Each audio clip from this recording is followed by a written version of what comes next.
capítulo 20 y vamos a adentrarnos un poco a lo que tiene que ver con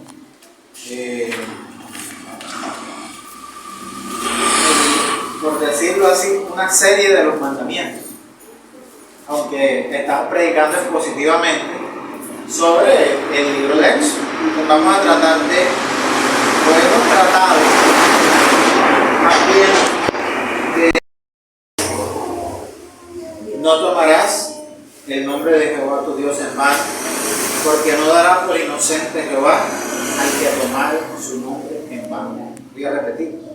No tomarás el nombre de Jehová tu Dios en vano, porque no dará por inocente Jehová al que tomare su nombre en vano.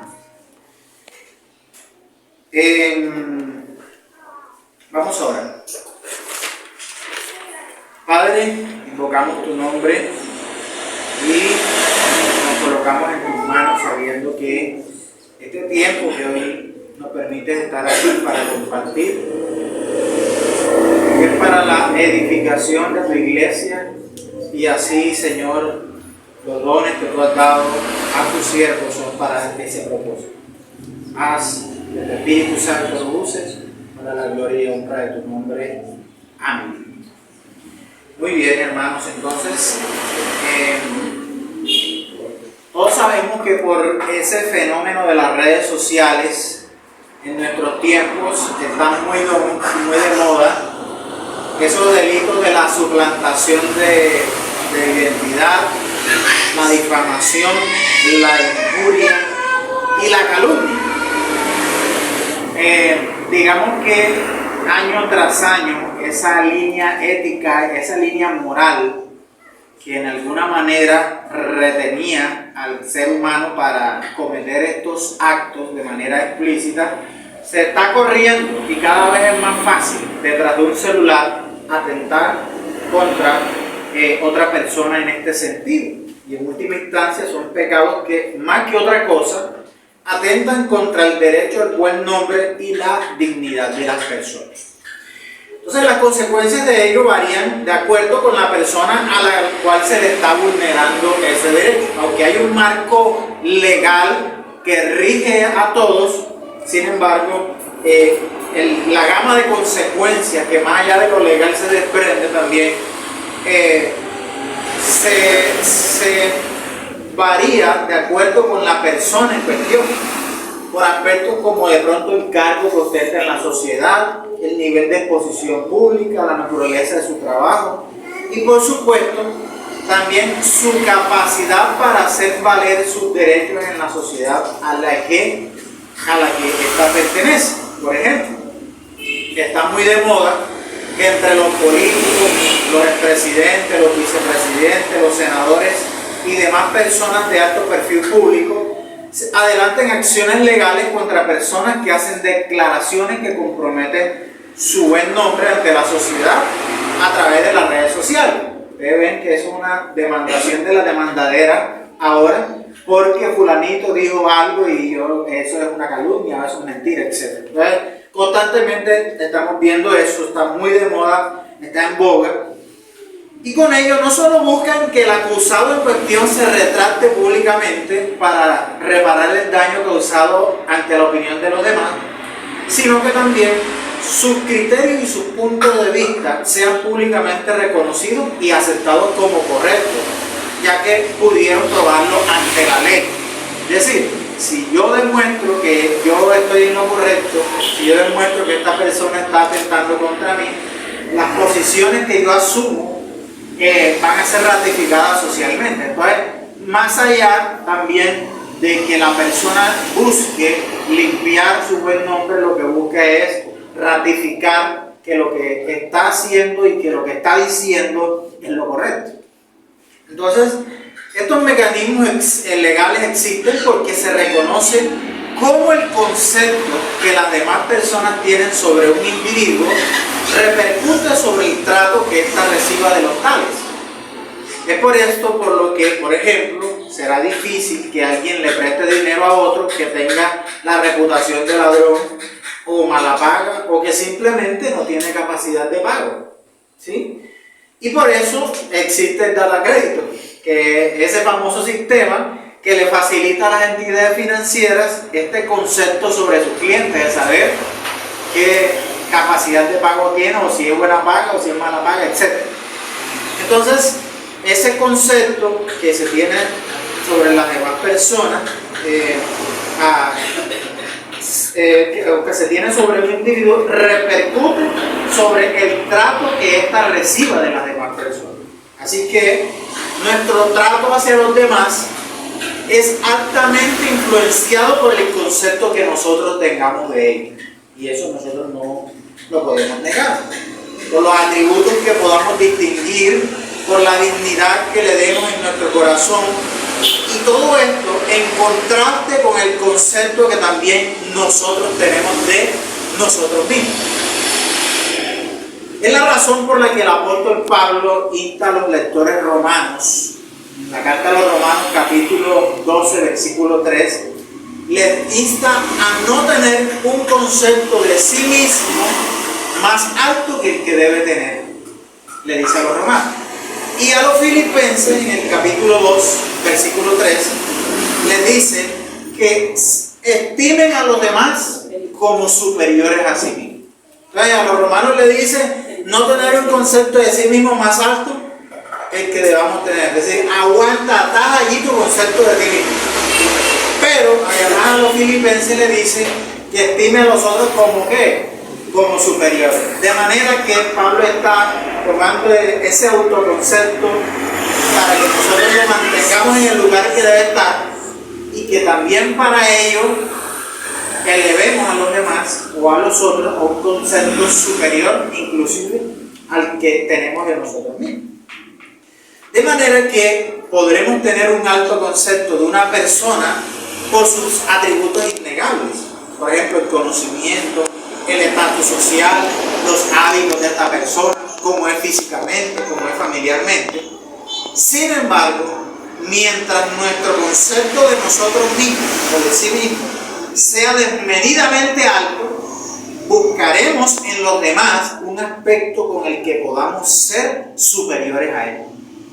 Y de esa manera, posicionándonos por encima, nuestro trato estará condicionado por ese concepto, de acuerdo con la inferioridad o con la inferioridad de esta persona y nuestra superioridad.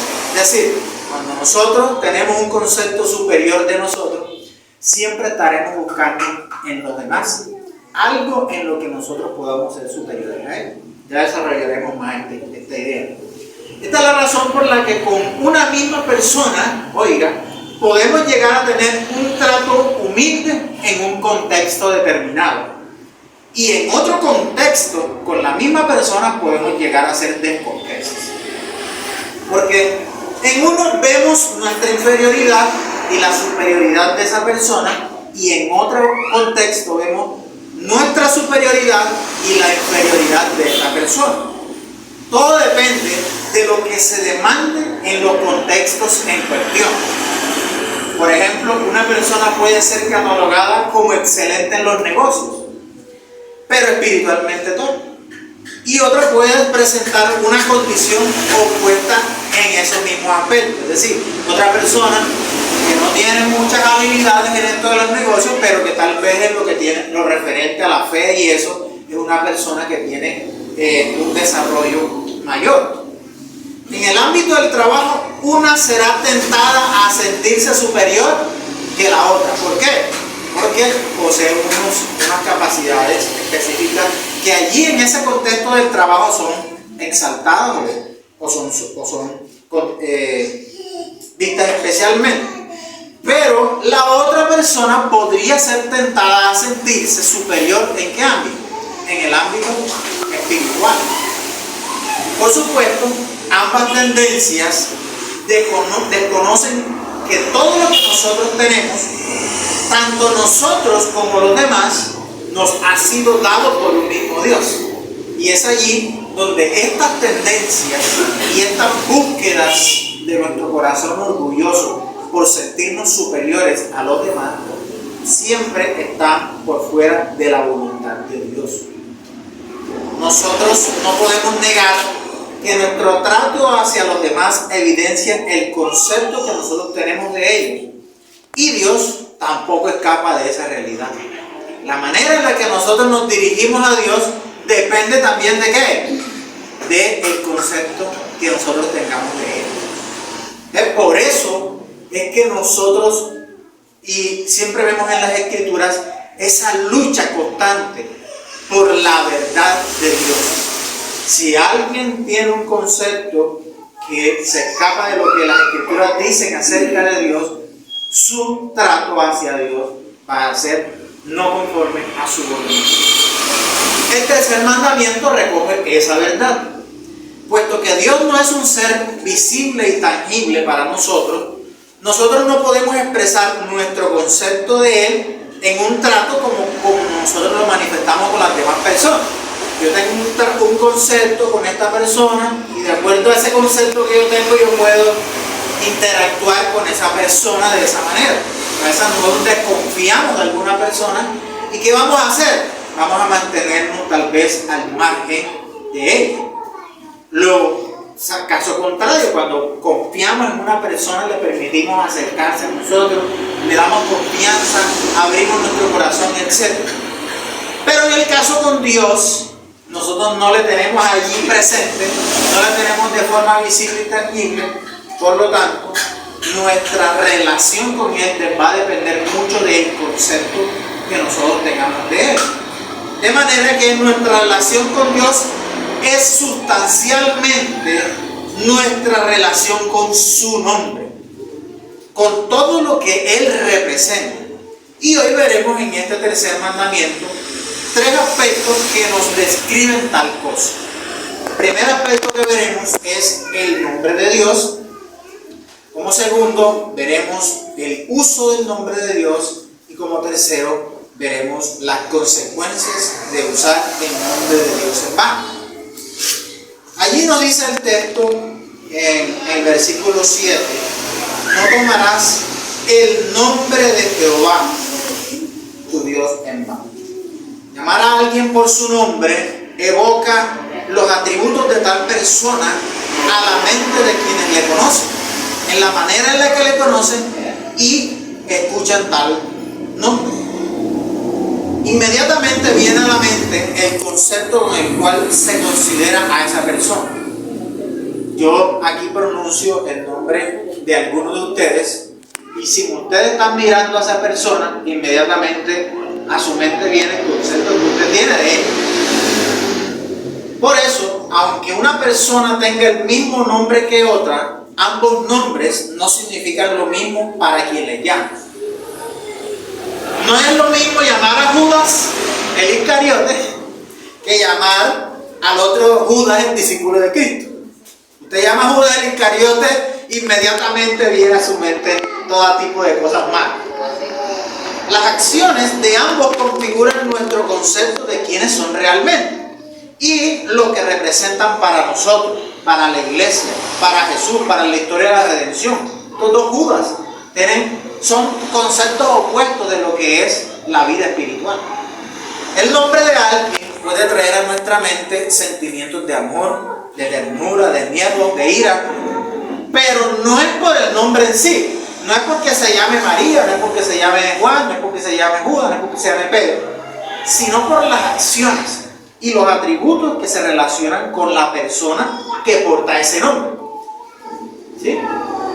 Si mencionamos el nombre de Jesús, nuestro Señor y Salvador, esto ha de traer sobre nosotros un profundo sentimiento de respeto, de gratitud.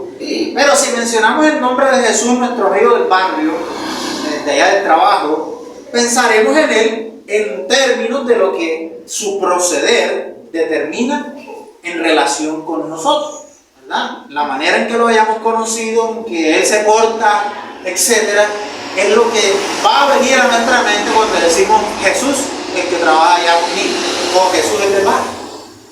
El nombre de Dios en específico representa todo lo que Él es. Cuando nosotros decimos Dios, ese Dios con D mayúsculo, es su carácter, su plan y su voluntad.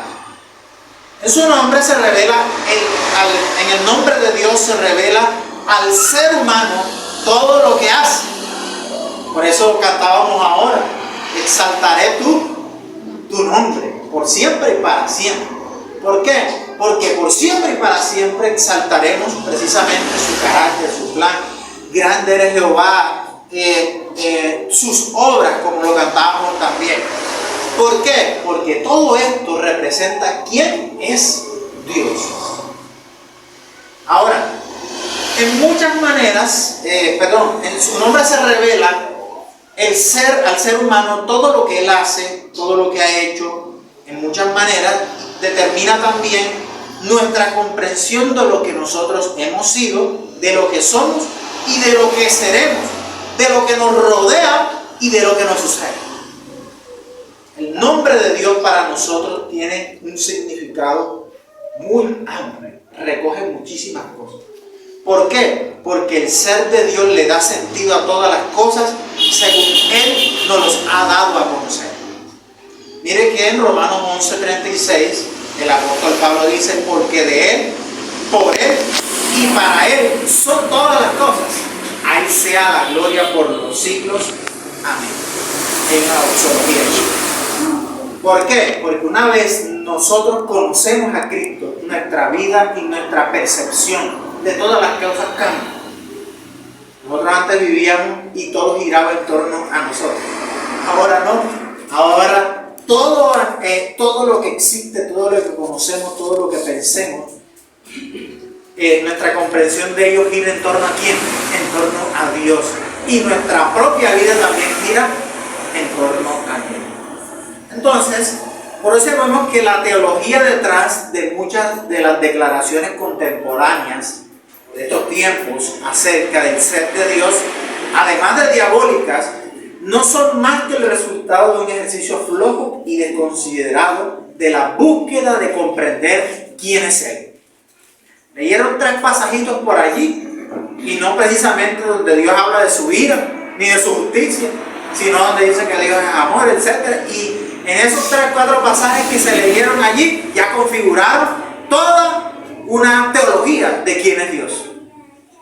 Pero, ¿qué hacemos? ¿Qué hace el ser humano con eso? Tratamos de encasillarnos en los términos más sencillos para poderlo dar a conocer de las maneras más pragmáticas posibles. Por eso es tan habitual hoy y tan conocido 4 leyes espirituales para dar a conocer el Evangelio. Y vamos y desancollamos esas 4 leyes espirituales y ya con eso la persona ya conoció a Dios y ya con eso se arrepintió de sus pecados y ya con eso es un creyente.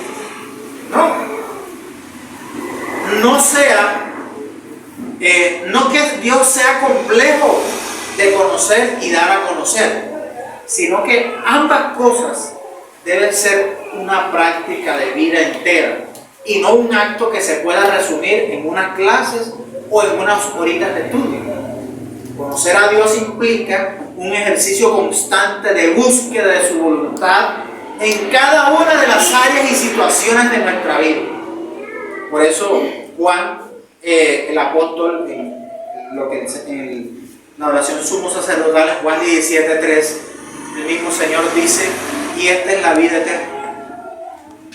¿Cuál es la vida eterna? Que te conozcan a ti, al único Dios verdadero, y a Jesucristo, a quien has enviado.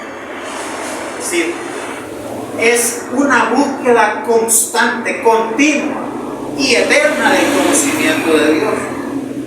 Desde que nosotros abrimos nuestros ojos en la mañana, estamos enfrentados a múltiples situaciones que requieren sabiduría divina para afrontarlas, y en cuanto vayamos a Él mediante su palabra, la oración y la meditación, nosotros sabremos cómo Dios quiere que obremos al respecto.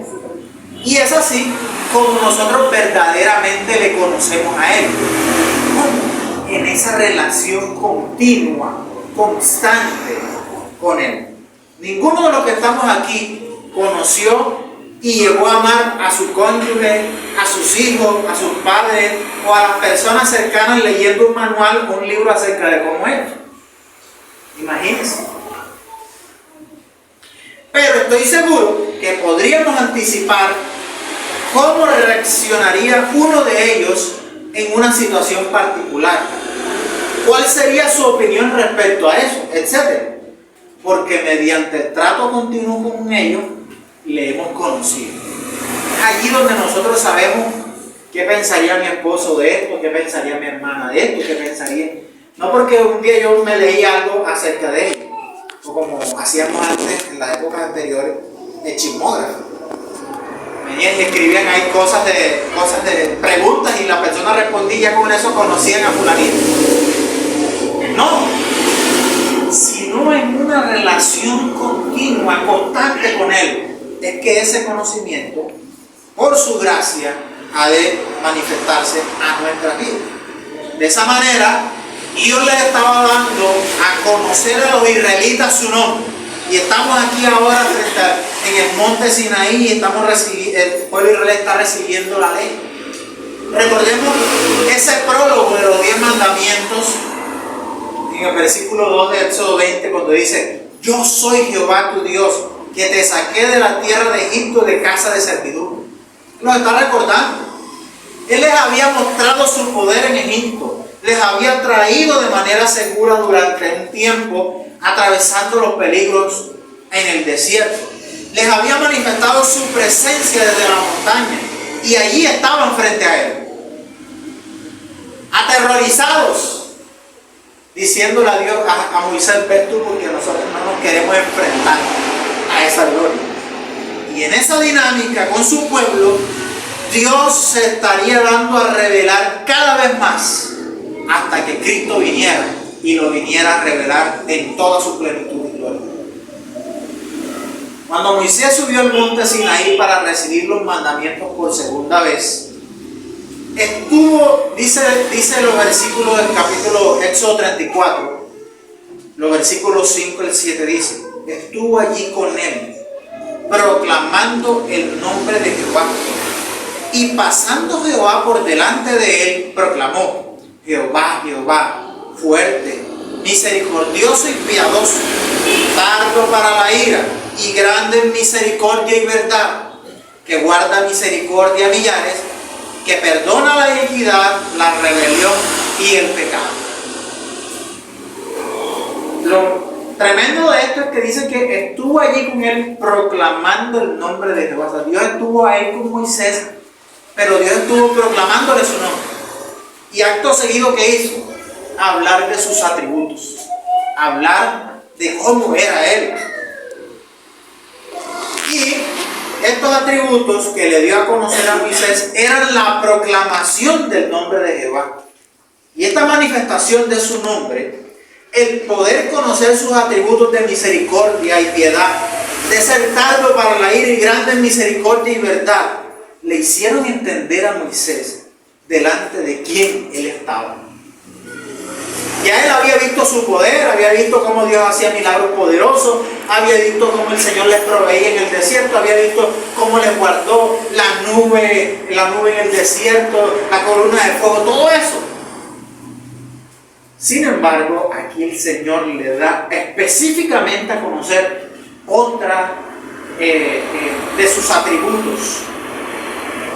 Y mire que en el versículo, por eso en los versículos 8 y 9 del capítulo 34 de Éxodo, nos narran una acción que no podría brotar más que de su propio convencimiento de quién era Dios para él. Mire lo que hace Moisés luego que Dios le manifiesta eso. Moisés dice, versículo 8, entonces Moisés, en Éxodo 34, apresurándose, bajó la cabeza hacia el suelo y adoró. Y dijo, si ahora, Señor, he hallado gracia en tus ojos, vaya ahora el Señor en medio de nosotros. Porque es un pueblo de dura cerviz, estaba reconociendo. Y perdona nuestra iniquidad y nuestro pecado y tómanos por tu heredad. Dios le acababa de mostrar en su nombre que Él era misericordioso, que era perdonador, que era lento para la ira y grande misericordia. Y conforme a esto, entonces Moisés se aventura a pedirle esto a Dios. Ahora, el nombre de Dios, a fin de cuentas, significa Dios mismo.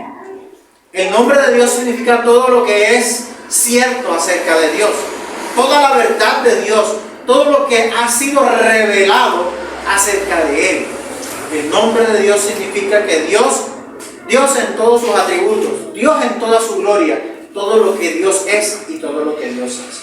De manera que esto trae sobre el trato con su nombre una situación particular para el ser humano con ese nombre.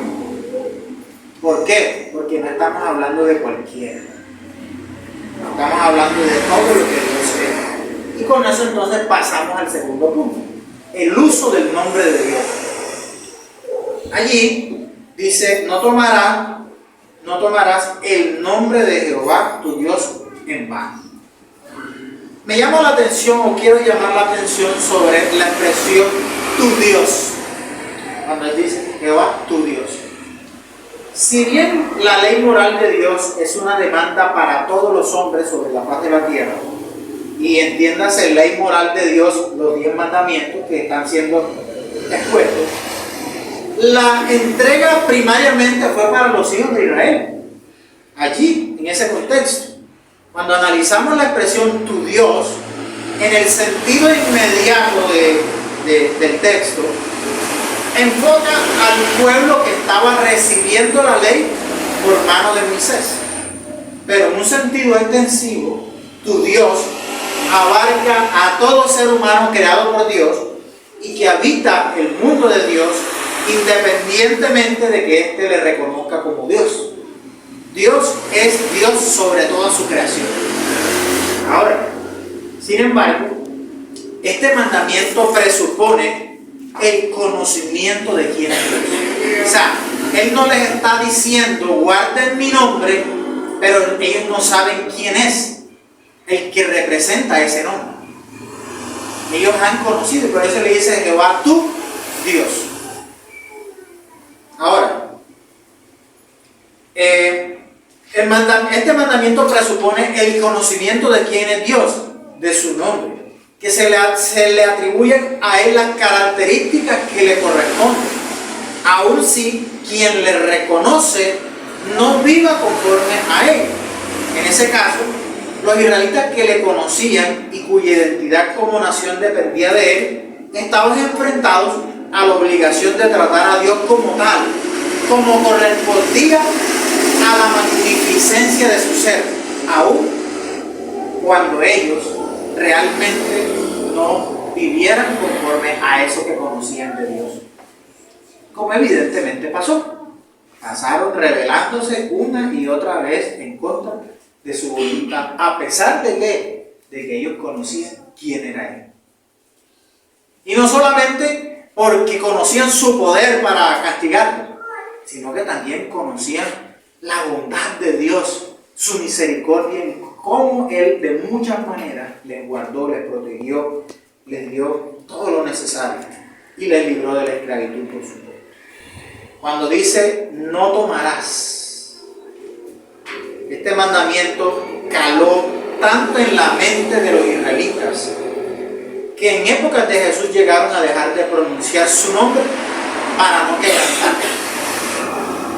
Para los judíos llegó a ser tan complejo este asunto de guardar este mandamiento, de no tomar el nombre de Dios en vano, que en última instancia prefirieron no nombrar. Y por eso, hoy día, si ustedes ven a un judío que escribe, por ejemplo, en redes sociales, no escribe la palabra Dios, así como nosotros la escribimos, con D mayúsculo, etc., sino que colocan una rayita o algo, pero no es la palabra. O sea, uno entiende que es la palabra de Dios, pero no la escriben así, porque todavía cargan con esto. Y ese es un ejemplo de cómo el corazón humano siempre busca la forma de sistematizar a Dios e instrumentalizarlo a sí mismo en sus propias palabras, como atrapar a Dios en su propio mandamiento. Nos pide que no tomemos el nombre de tuyo en vano, entonces mejor no lo vamos a nombrar. Dios les dio su nombre a los israelitas para que lo dieran a conocer en su santidad. Eso que nosotros cantábamos ahorita, ¿sale de dónde? Del Salmo 145. Exaltaré tu nombre, proclamaré tu nombre. Pero ellos, por su pecado mejor que hicieron, lo ocultaron con el nombre. No solamente dejándolo de pronunciar, sino también dejando de vivir conforme a ese nombre, de adorar y de relacionarse con Él. Si bien pronunciar el nombre de Dios era invocarlo a Él, entonces dejarían de pronunciarlo para que Él no estuviera presente en sus pecados. Lo explico de esta manera. ¿Qué fue lo que hicieron Adán y Eva en su pecado? Ellos se ocultaron de la presencia de Dios. Los israelitas, por su parte, lo ocultaron a Él de la suya. En el Edén Dios se manifestaba presencialmente. ¿Qué hacían ellos? Estaban ocultados. En Israel, aunque Dios tenía manifestaciones puntuales en momentos y épocas puntuales de la historia de Israel, no siempre Dios se manifestó de esa manera, sino que la manifestación de Dios estaba en ¿qué? En su nombre, en todo lo que Dios representaba para el pueblo de Israel. Pero ¿qué pasó? Que los israelitas ocultaron ese nombre y con ese nombre también ocultaron a Dios. Oh hermanos, ¿cuántos de nuestros pecados no serían evitados si antes de cometerlo tan solo nosotros mencionáramos ese bendito nombre? Pero no lo hacemos porque nuestra concupiscencia nos convence de que lo menos conveniente en ese momento es que Dios esté allí en ese lugar. Porque cuando nos dirigimos a su nombre, nos dirigimos a su ser y todo lo que Él es. Nosotros mencionamos conscientemente ese nombre y sabemos inmediatamente delante de quién estamos. La palabra hebrea aquí traducida como vano quiere decir en forma vacía, en forma falsa o sin propósito. Nuestras palabras son en vano cuando no tienen ningún significado, ningún sentido real o ningún propósito. Nuestras palabras son vacías cuando hablamos sin sinceridad o sin verdad. El sentido en el que la mayoría de las veces hablamos de este mandamiento apunta a tomar el nombre de Dios de forma vacía o tomarlo sin propósito. De hecho, en otras ocasiones lo hemos expuesto de esa manera. Es decir, sin estar conscientes de lo que estamos haciendo. Cuando lo mencionamos, por ejemplo, cuando estamos hablando y como le dije, decimos, ay Dios mío. Como lo hemos expuesto en ocasiones anteriores. Pero el sentido en el que hoy quiero aplicarlo a nuestras vidas es el de hablar de forma falsa, sin sinceridad, sin verdad, cuando hablamos a Dios o cuando hablamos acerca de Él. Por ejemplo, si nosotros leemos la parábola del fariseo y publicano, vayamos allá en Lucas 18, del 9 al 14. Vaya conmigo a Lucas 18, del 9 al 14. En esa parábola podemos notar tales cosas en ella. Y aquí se recoge bastante lo que hemos venido diciendo desde la introducción. Dice el versículo 9. Lucas 18, 9. A unos que confiaban en sí mismos como justos y menospreciaban a los otros, dijo también esta parábola. Dos hombres subieron al templo ¿a qué? A orar. Uno era fariseo y el otro era publicano. Ya nosotros sabemos que un fariseo era alguien muy religioso y que gozaba de una reputación social. Y que un publicano era un cobrador de impuestos, que era israelita, pero que estaba al servicio del imperio romano, por lo cual los israelitas lo consideraban como lo peor, traidores, ¿sí? Porque ellos eran los que llegaban a cobrar los impuestos y lo hacían de maneras inhumanas. Dice versículo 11, el fariseo puesto en pie oraba consigo mismo. Quiero resaltar esas palabras de esta manera: Dios, te doy gracias porque no soy como los otros hombres, ladrones, ni injustos, adúlteros, ni aún como este publicano. Pobre publicano. Ayuno 2 veces a la semana, doy diezmo de todo lo que gano. Mas el publicano, estando lejos, no quería ni aún alzar los ojos al cielo, sino que se golpeaba el pecho diciendo: Dios, sé propicio a mí, pecador. Os digo que este descendió a su casa justificado antes que el otro, porque cualquiera que se enaltece será humillado, y el que se humilla será enaltecido. Y ya esto recoge mucho de lo que veníamos diciendo al principio. Claramente vemos a dos personas que tienen un concepto de sí mismo completamente opuesto. Pero no solo eso, sino a dos personas que sabían quién era Dios. Por eso se estaban dirigiendo a Él, por eso estaban en ese templo, conocían a qué Dios se estaban dirigiendo. Pero tenían un concepto de Dios opuestamente diferente también. La razón por la que Jesús dice la parábola era precisamente para dejar en evidencia a los fariseos cuán falsa era la justicia en la que ellos confiaban y cómo su menosprecio hacia los demás no era más que la muestra de que ellos estaban lejos de Dios. Y eso es lo que queda claro allí. Ellos menospreciaban a los otros. Y en este caso, ese fariseo de la parábola menospreciaba también al publicano. Ahora, las palabras del fariseo eran vanas, llenas de mentiras, y sobre todo, no iban dirigidas realmente a Dios, sino a sí mismos. Estaban preparadas en su corazón para alimentar su ego y su autoconcepto de superioridad espiritual.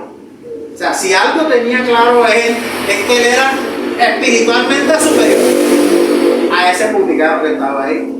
Además, como es característico de tales personas, comparándose con otros en ese aspecto, en el aspecto espiritual.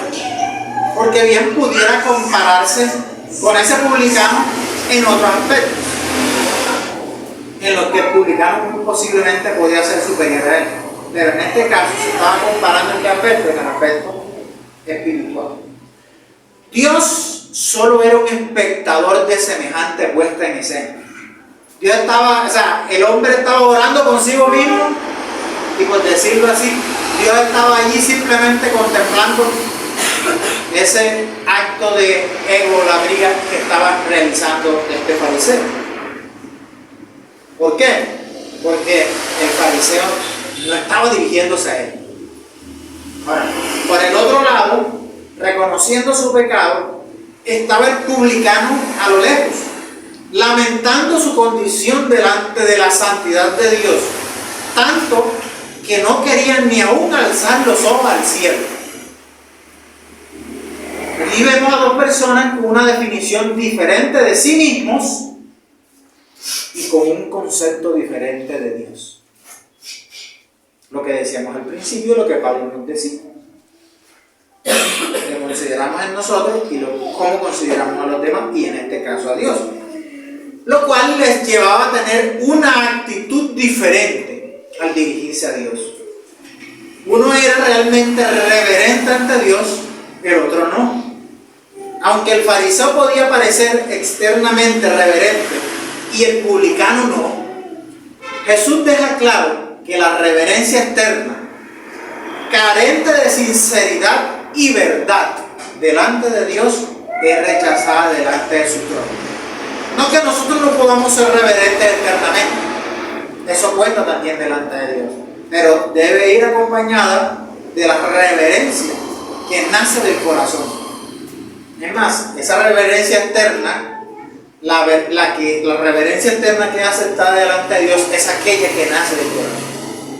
Ahora, es muy posible que el fariseo, como era costumbre entre los judíos, tuviera un vasto conocimiento sobre quién era Dios mediante su palabra, que supieran muchísimas cosas de Él como producto de largas jornadas de estudio y aprendizaje memorístico de las Escrituras, porque esos fariseos se sabían la Torá de memoria, y que tuvieran, como evidencia en sus palabras, una dedicación meticulosa a los rituales religiosos, pero era evidente que no tenía una verdadera relación con el Dios de Israel.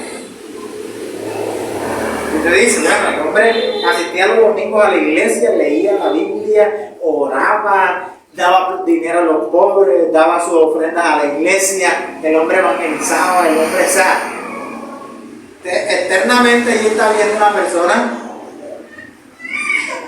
muy religiosa. Este fariseo de la parábola de Jesús representaba a muchos de su época y también de la nuestra. Y bien pudo haber puesto como ejemplo a cualquier otro grupo de los judíos religiosos. Por ejemplo, los saduceos, que también eran religiosos. Pero escogió a estos porque tenían mayor fama de espiritualidad religiosa. Los fariseos eran la élite religiosa. Si los más espirituales pueden llegar a caer en estos pecados, entonces cualquiera también podría hacerlo. Es decir, adorar a Dios irreverentemente. Y podríamos decir desde ya que tomando su nombre en vano. El tercer mandamiento mantiene la conexión con los mandamientos anteriores, en el propósito de mantener la gloria de Dios en la adoración. Por ejemplo, el primer mandamiento podemos decir que es no adorar a otros dioses más que Él. No tendrás dios ajeno delante de mí. El segundo mandamiento podemos decir que es no adorarlo a través de imagen. Y el tercer mandamiento, no adorarlo con la reverencia debida. Y digo no adorarlo porque el mandamiento se expresa en sentido negativo. No tomarás el nombre de Jehová tu Dios en vano. Es decir, no adorarlo con la reverencia debida. Todo se trata de adoración al Señor. Y el cuarto pudiéramos decir también, como el cuarto se expresa de manera positiva, acuérdate del día de reposo. Podríamos decir que adorarlo en el día en que Él lo ha demandado. Ahora, en ocasiones nos preocupamos más por las formas externas a través de las cuales nosotros demostramos nuestra reverencia a Dios, tanto en el trato con los demás como en el culto público, pero no nos preocupamos de la misma manera por la reverencia que le debemos desde nuestro corazón, teniendo una contradicción en nuestra reverencia a su santo nombre. Nos podemos mostrar muy solemnes en esa relación con nuestros compañeros, con nuestros hermanos. Llegamos y nos saludamos, el Señor te bendiga, paz y gracia a ti. Podemos decir muchas cosas, podemos guardar aquí en la iglesia el nombre del Señor, etcétera, etcétera. No pronunciar el nombre del Señor de manera vana, etcétera. Pero si, por ejemplo, en tu casa tu oración con Él no es una oración sino de 3 minutos, si tú llegas ahí, te chapuceas esa oración y esa lectura de la palabra así, ¿tú qué estás demostrando allí? Esa reverencia que estás teniendo es más una reverencia externa que una reverencia del corazón. Porque es allí donde nadie nos está viendo, cuando nosotros realmente manifestamos la verdadera reverencia a Dios. Ahora, no tomar el nombre de Dios en vano no es simplemente un mecanismo para vivir nuestra religión, sino, como decíamos antes, es una forma de vivir con Él. Es una forma de nuestra relación con Él. Ahora, es por eso por lo que el tercer mandamiento debe ser tomado juntamente con la oración del Padre Nuestro, donde Jesús exhorta a sus discípulos a que oren diciendo: santificado sea ¿qué? Tu nombre. Mateo 6:9. Esa petición que también estudiamos anteriormente. Santificado sea tu nombre. Esa es como la declaración positiva de ese mandamiento que se nos expresa allá en Éxodo 27 de manera negativa. Esa exhortación agrega una dimensión positiva a la forma negativa que asume este mandamiento en el Antiguo Testamento. Santificado es una palabra usada para traducir una forma de una palabra que significa hacer santo. Palabras que se traducen de la misma raíz se traducen como santo, santificar, santificación, etc. Al pueblo de Dios se le manda a ser santo, como Pedro lo dice en la primera carta: sed santo, porque el Señor es santo. Pero a Dios se le conoce como un ser santo. Nosotros se nos manda a ser santo, pero Dios es santo. No solamente como nos expresa en Apocalipsis 1, sino que es santo, santo, santo. Orar, santificado sea tu nombre, significa atribuir a Dios la santidad que ya tiene y que de modo supremo y único siempre ha sido suyo. Santificar el nombre de Dios es venerarlo, honrarlo, glorificarlo y obedecerle como alguien singularmente perfecto. Es decir, aparte de nosotros, el 3 veces santo, aparte de nosotros, seres humanos, pecadores, perfectos, y todo lo que corresponda a nuestra vida y todo lo que está a nuestro alrededor, el nombre de Dios tiene que ser ¿qué? Santificado, una cosa aparte. Se observa Juan Calvino que el nombre de Dios deba ser santificado. No era más que decir que Dios debía tener su propio honor, del cual era muy digno, por lo cual los hombres nunca debían pensar o hablar de Él sin la mayor veneración. Ahora, santificar el nombre de Dios, al igual que todas las demás manifestaciones de justicia, empieza ¿dónde? En el corazón. Por eso, Pedro también dice en su primera carta, capítulo 3, versículo 15, santificad a Dios el Señor en vuestros corazones. Cuando santificamos a Cristo en nuestros corazones, también nos santificamos en nuestras vidas. Santificamos su nombre cuando reconocemos que Él existe. Y como dice Hebreos 11:6, es necesario que el que se acerca a Dios crea que le hay y que Él es galardonador de los que le buscan. Debemos tener conciencia continua de su gloriosa presencia. Pensamientos irregulares de Dios no santifican su nombre. Santificar de veras su nombre es involucrarlo de modo consciente en todo pensamiento cotidiano, en toda palabra diaria, en toda acción diaria. David, por supuesto, puso el centro de su vida donde siempre debería estar. Dice en el Salmo 16:8, a Jehová he puesto siempre delante de mí.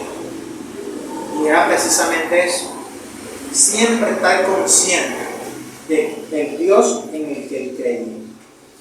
El nombre del Padre es más santificado cuando nos comportamos conforme a su voluntad.